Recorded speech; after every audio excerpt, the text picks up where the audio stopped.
At parties, I'll tell people don't bother reading philosophy. And I kind of explain this by saying about 100 years ago, people started asking the question, do we really have to answer Plato's old questions?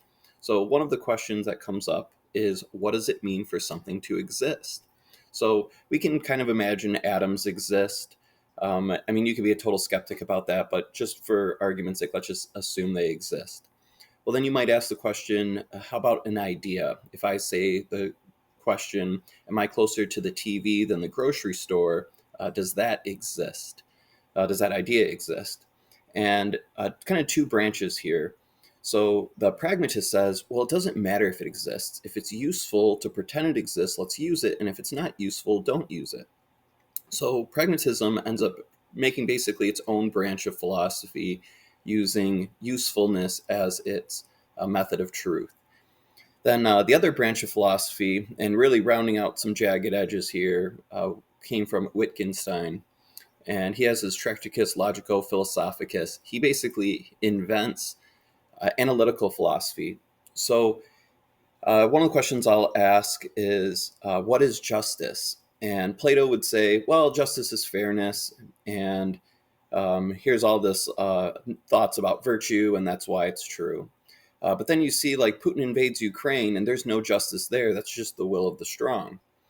So Wittgenstein would say, well, you're just having different definitions of the word justice. If you clarify your sentence, then we're not going to have any disagreement. So he would propose, well, let's make a true statement. Conventional justice is fairness, and natural justice is will of the strong.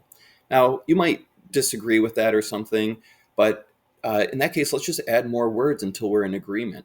That's kind of the idea behind analytical philosophy. So those two branches of metaphilosophy uh, kind of kill a lot of the interest in philosophy for me. And now, when I read philosophy, as much as I kind of hate those rebuttals to Plato's questions, I still end up leaning a little bit more on the continental stuff.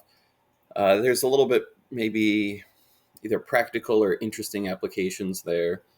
But like things like phenomenology, where you're studying consciousness, I think that's interesting. Maybe you have different things in power dynamics. I believe that's like structuralism. Like Michael Foucault has his discipline punish. You kind of pretend that things like power really do exist. And then by pretending they exist, maybe you can draw some conclusions. So that's why I tell people don't read philosophy. Or I guess if you do, I guess know what I just told you so you know where to start and not to waste time just rebuttaling Plato's questions.